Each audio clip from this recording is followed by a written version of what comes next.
This is OwlUp, where learning happens in minutes, not hours. For a deeper journey, explore all our courses at owlup.co. Now, let's dive in.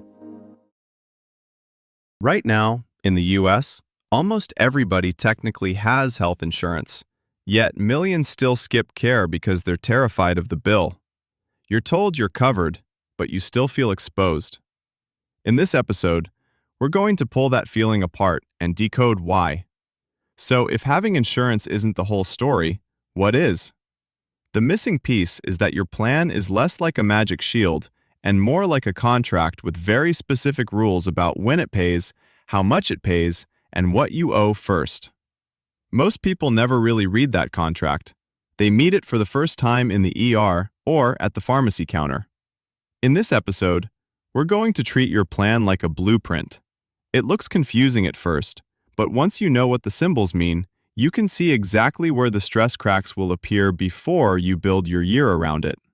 We'll zoom in on how different plan types quietly shape your choices, who you can see, how fast you can get in, and how big a surprise bill can get, so you can match a plan to your real life, not an ideal one. To do that, we'll zoom out from the fine print and look at the forces shaping those rules in the first place, how employers, government programs, and the ACA marketplace each play by slightly different playbooks, and how that changes what covered really means in practice. Think of this as stepping back from a single recipe to see the whole menu, who's cooking, who's paying, and why some dishes cost way more than others. As we go, we'll connect these big systems back to real decisions: your job, your income, your meds, and your tolerance for risk. Here's where we get concrete and start decoding the money side of that blueprint. Most plans quietly sort your spending into 4 buckets, and each bucket has different rules: the premium you pay to keep the plan, the deductible you have to clear before the plan really engages, the copays and coinsurance you share on each service, and the out-of-pocket maximum that acts as a ceiling for your worst-case year. Think of it like building a small financial structure around your health. The premium is your foundation, fixed, predictable, due every month whether you see a doctor or not. On top of that sit walls of cost sharing that either keep big bills out or let them pour straight in, depending on how high they're built. Here's how those walls differ in practice. A low premium, high deductible setup keeps your monthly costs light, but the front door is wide open to big early year bills. A twisted ankle MRI, an unexpected biopsy, one ER visit, these can all slam into your deductible before the plan really helps. A higher premium, low deductible design feels heavier every paycheck, but more visits hit copays sooner, and a surprise diagnosis climbs toward your out-of-pocket max faster, where the plan takes over. The trick is that cheap and expensive flip depending on your year. Someone who rarely needs care may come out far ahead with low premiums. Someone managing diabetes or rheumatoid arthritis might burn through a high deductible by spring, making the richer plan cheaper by December. Networks layer on another quiet rule. In-network care follows the script you signed up for.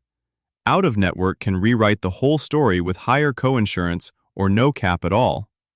That's why 2 coworkers with the same plan can have wildly different bills. One chose doctors inside the fence, the other didn't know there was a fence. All of this sits on top of rules you never see directly: ACA, essential benefits, community rating, and income-based subsidies. They don't show up as line items, but they bend the whole blueprint: what must be covered, how much a plan can adjust your price, and whether the sticker premium is even what you'll really pay. In the next step, we'll plug these pieces into actual numbers so you can test how your likely year, your meds, your doctors, your what-ifs, behaves under different blueprints before you're stuck living in one. Here's where examples make this less abstract. Take 2 people earning the same salary at the same job. Alex picks the lowest premium option. Jordan picks the higher premium, lower deductible plan. Alex is healthy, just needs a physical and 1 urgent care visit. They win because their lighter premiums outweigh the extra cost at the visit. Jordan has a rough year. a minor surgery, physical therapy, and a new brand name medication.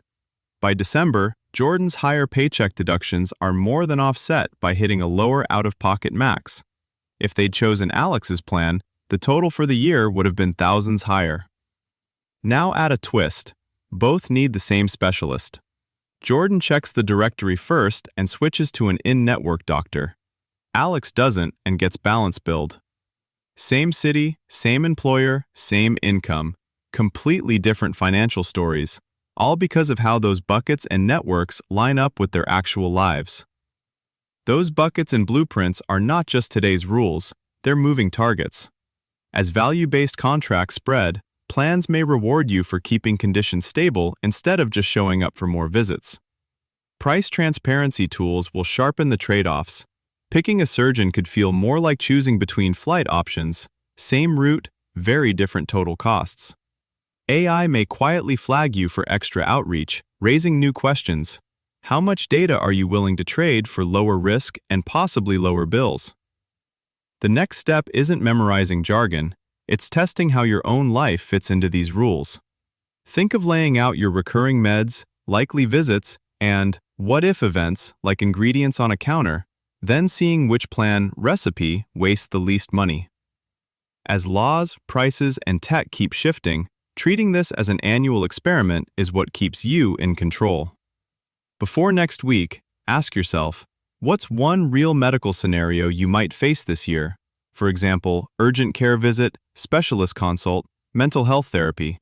And with your current plan's deductible, copay, and out-of-pocket max, what would you actually pay? If you logged into your insurer's portal right now, could you spot which doctors, therapists, or pharmacies you actually use and confirm they're in-network? And if not, what's your backup plan? Looking at your current prescriptions or likely needs, how would your cost change if you use generics, mail-order pharmacy, or a different tier on your plan's formulary? This was OwlUp, your daily step forward. To keep learning with structured courses and more insights, go to owlup.co. Until tomorrow!